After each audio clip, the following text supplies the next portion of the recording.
Salam sejahtera Malaysia, tuan-tuan dan puan-puan yang dihormati sekalian. Selamat pagi tuan-tuan dan puan. Selamat hari Ahad. Tuan-tuan dan puan yang dihormati sekalian, kita sudah menonton debat paling dinantikan di antara Najib dan juga Anwar Ibrahim. Kali ini tiba-tiba pula timbul pula satu artikel yang tiba-tiba menyebut pula Rafizi dan juga timbalan Presiden UMNO Muhammad Hassan. Tuan-tuan dan puan, sebelum saya teruskan, kamu boleh komen. Kamu mahukah kalau Rafizi berdebat dengan Tokmat Hassan? Kamu mau lihatkah kedua-duanya timbalan presiden? Timbalan presiden berdebat dengan timbalan presiden. Kamu mau atau tidak? Kalau mau, boleh komen. Kalau tidak mau pun boleh komen juga. Okey. Ada satu artikel daripada syahbudin.com.net, saya bacakan. Bertarikh 1 Jun 2022, sama-sama timbalan presiden tapi berani tak Tokmat untuk berdebat dengan Rafizi? Saya pun tak pasti berani atau tidaklah. Tapi Najib telah menunjukkan dia memang berani dan telah berjaya berdebat dengan Anwar Ibrahim. Melihat cara timbalan Presiden UMNO iaitu Muhammad Hassan yang telah memperlekikan debat di antara Anwar Ibrahim dengan Najib Razak baru-baru ini, macamlah beliau seorang tokoh pendebat terulung di negara ini. Katanya Anwar sudah tiada idea apabila membangkitkan soal audit forensik dalam usaha menyelamatkan Sapura Energy Berhad.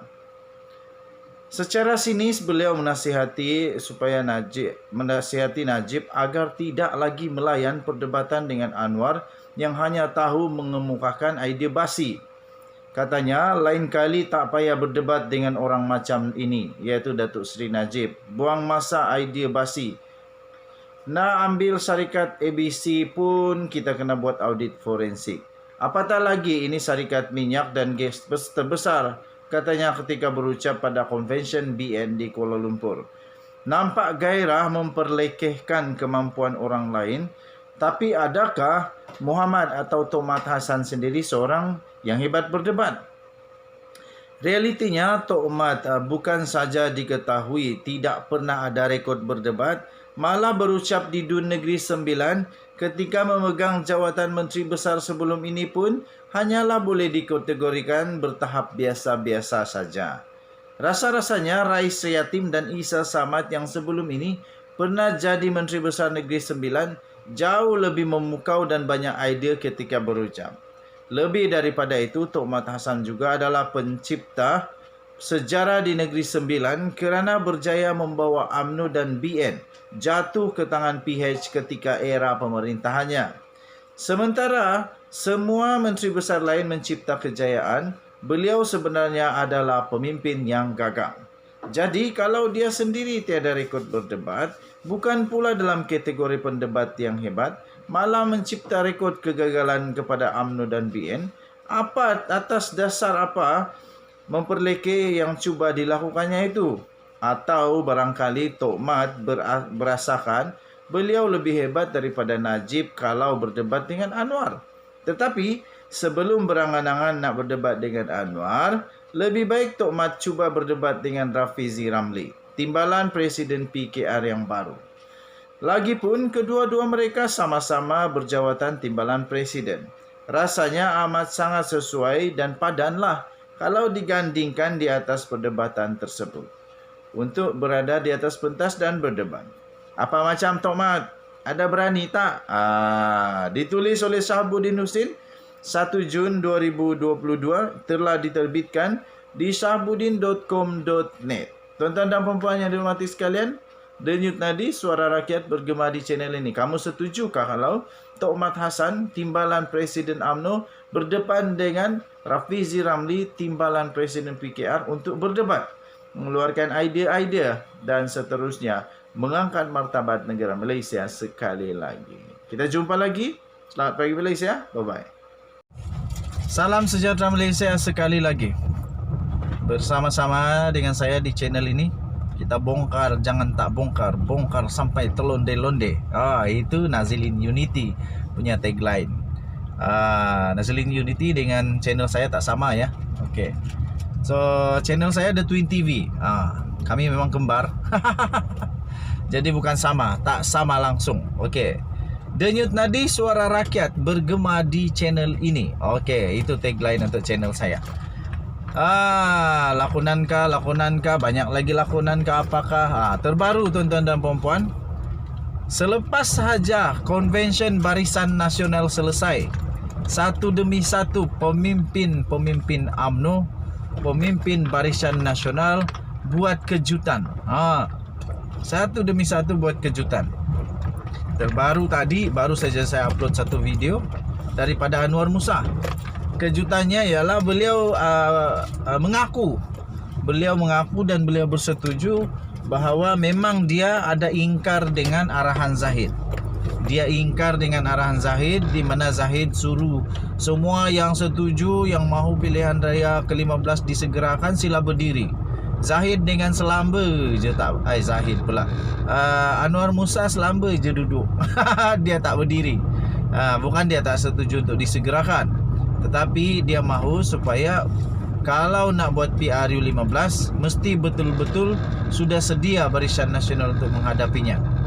Biar menang betul-betul. Nanti sekarang ingat nak menang, rupanya kalah. Terbaru tuan-tuan dan puan-puan, daripada Syahidan Kasim pula. Syahidan Kasim 2 Jun 2022, diterbitkan 7.44 minit malam di malaysiakini.com. Tajuknya PRU awal 2 titik.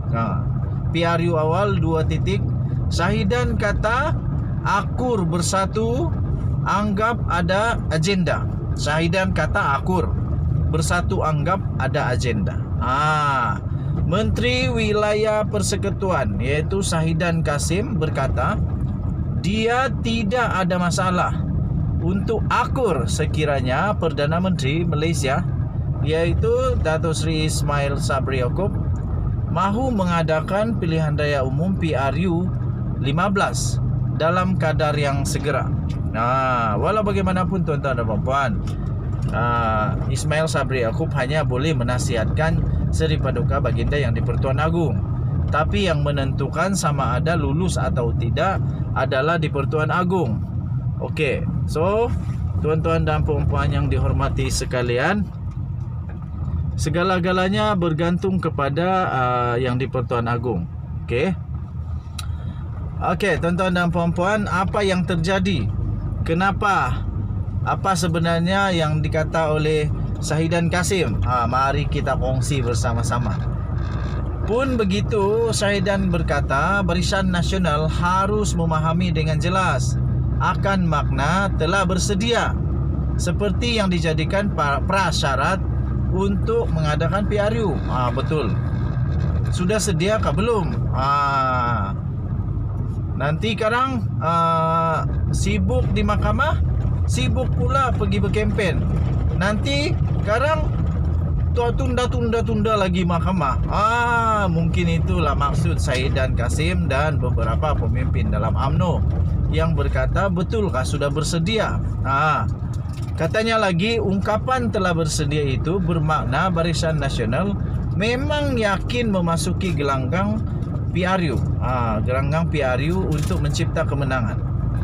Katanya Perdana Menteri kata bila dah bersedia pilihan raya boleh diadakan bila-bila masa. Itulah dia. Bila dah bersedia. Aku dah kata Perdana Menteri kita Datuk Seri Ismail Sabri Yaakob bijak orangnya. Dia akan buat bila bersedia sahaja. Belum bersedia tak payah. Inilah seorang pemimpin yang bijak. Okey. Tuan-tuan dan puan-puan, kata Syahidan Kasim lagi, Perdana Menteri dah beritahu dia tidak akan menangguh. Perdana Menteri dah kata dia tidak akan menangguh pilihan raya walaupun sekejap kalau kita dah bersedia untuk menghadapi pilihan raya. Betul lah. Kalau dah bersedia, nak buat apa tangguh. Tapi bersedia itu dalam erti kata yang besar kot. Bukan hanya sekadar cakap-cakap kosong. Kata Syahidan lagi, bersedia ini bermaksudnya kita pergi sertai pilihan raya, kita menang katanya. Betul lah. Kalau tak menang, kalau tak yakin boleh menang, kenapa nak pergi bertanding? Ya tak? Katanya lagi, saya tiada masalah untuk mematuhi keputusan yang dibuat. Katanya sebagai mengulas gesaan pada Convention BN supaya PRU ke-15 diadakan dengan segera. Okey. Semalam tuan-tuan dan puan-puan, peserta di Convention Barisan Nasional terus bangun dan bersorak apabila pengerusi gabungan itu, iaitu Ahmad Zahid Hamidi, melontarkan pertanyaan, siapa yang mahukan PRU 15 diadakan tahun ini, katanya. Jadi semua pun berdiri dengan semangat. Okey. So, gesaan itu dilontarkan di hadapan Perdana Menteri Ismail Sabri Yaakob dalam satu acara yang berlangsung di Kuala Lumpur itu. Katanya dalam ucapan itu, siapa mahu PRU tahun ini? Siapa mahu PRU dalam masa terdekat? Bangun, kata Zahid Hamidi. Dan itu disambut dengan sorakan oleh peserta Convention Barisan Nasional. Bagaimanapun, Malaysia kini telah melaporkan bahawa Menteri Komunikasi dan Multimedia yang juga bekas Setiausaha Agung Barisan Nasional, iaitu Anwar Musa, tetap berada di tempat duduknya. Dia tak berdiri. Sementara itu, Ahli Majlis Pimpinan Tertinggi MPT Bersatu, iaitu Muhammad Faiz Naaman, menyelar sikap BN yang berkali-kali mendesak Perdana Menteri agar mengadakan PRU segera. Jelasnya, pimpinan BN bagaikan terdesak mengejar PRU pada tahun ini bagi menamatkan kes mahkamah yang dihadapi individu tertentu, kata pemimpin Bersatu itu. Itulah yang selalu disebut-sebutlah. Kepimpinan BN dilihat angkuh, katanya, dan tergesa-gesa dalam soal ini, seolah-olah sedang dikejar suatu tarik, ada sesuatu yang sedang dikejar satu tarik dalam tahun ini, katanya. Adakah ianya kerana tarik tamatnya segala proses mahkamah individu tertentu, katanya dalam kenyataan itu. Okey. So, saya pun tak pastilah betulkah pasal mahkamah ataupun memang diorang boleh menang. Tapi dakwaan daripada pemimpin-pemimpin parti politik yang lain memang selalu pasal kes mahkamah lah. Okey. Katanya lagi, BN, bukan hanya BN saja parti politik atau pihak yang mewakili segmen masyarakat dalam negara ini. Perdana Menteri wajar mengambil kira semua pendapat serta faktor sebelum membuat keputusan untuk mengadakan PRU, katanya. Tambahnya lagi, kestabilan politik kerajaan sekarang telah diganggu oleh satu kluster di dalam UMNO sejak tahun 2020 setelah Mahkamah Tinggi menjatuhkan hukuman penjara 12 tahun dan denda 210 juta ringgit Malaysia terhadap bekas Perdana Menteri Malaysia Datuk Seri Najib Tun Razak dalam pertuduhan jenayah yang telah dihadapinya. Jadi sekarang Zahid Hamidi pun turun naik mahkamah. Banyak juga kes dia paling banyak. Lepas tu siapa lagi? Ramai lagi yang lain. Okey.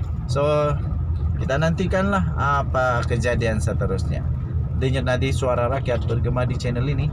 Jangan lupa tekan butang subscribe, like dan share. Kita jaga kita, cintai Malaysia aku. Kita jumpa.